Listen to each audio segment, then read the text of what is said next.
among psychologists and researchers is whether people remain the same over time or change due to economic experiences and sa environment gano. And some aspects of our personality and behavior stay stable throughout life, while others evolve as we grow and adapt to new situations. So in this report, we will explore both perspectives sa kanang stability, it helps shapes our identity, and how change allows for personal growth and transformation. So by this understanding, we can better appreciate how individuals develop over time.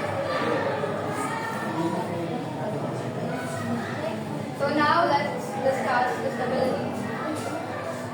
So everyone please read. Certain aspects of personality and behavior remain stable throughout life. Example. A naturally introverted child continues to be observed in adulthood.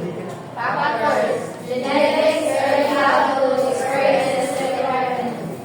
So ang stability means that certain personality traits and behaviors remain consistent throughout life. Like for example, sa sila na ipakita ko, for example, you are an introvert person. So for example, sa pagkabatang pa rin mga anak is that consistent na siya. Like, hindi mo ibang balik. Pag-adulting mo, naagihapon na siya. Like, nag-continue gihapon siya.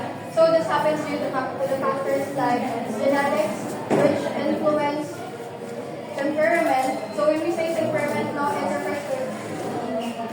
refers to a person's natural ways, like thinking, behaving, or sa feelings niya.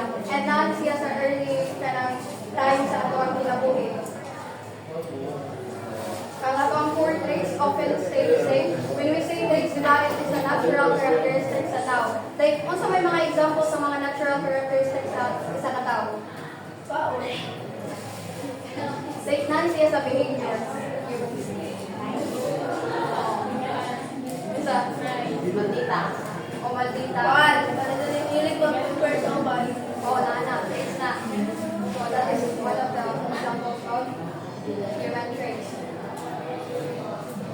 So, now, we are going to discuss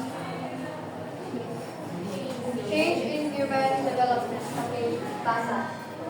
Development is flexible. Definition.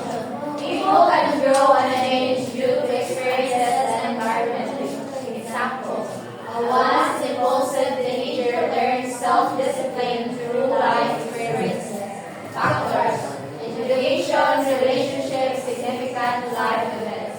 So, change means people can grow and adapt over time due to life experiences and their environments katong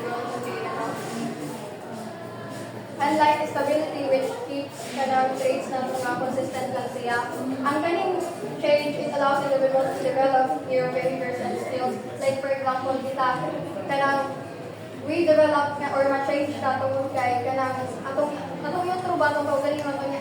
O niya, naka-apektuhan niya tungkol sa kanang education or relationships na to or kanang mga life events. Like for example, ikaw ang pagkatao is kanang violent ka or waka na disiplina. Once na naa ka sa environment nga disiplinado, galing for example, parehas ang kalmaw, nga disiplina resulta. So, muna yung possibility na ang isa ka person is ma-change. So, nasabtan ka ang hindi mo sa subject na disiplinado ka. So, what are the difference between stability and change?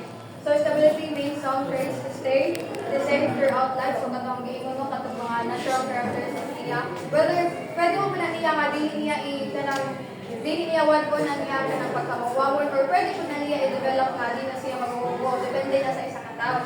So, when we say change, it means people can grow and develop over time. So, ang isa katao mo is that mag-develop yun ko is mo nga, it is a long time process siya.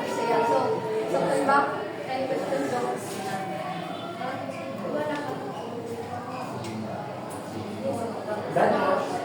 Is that all?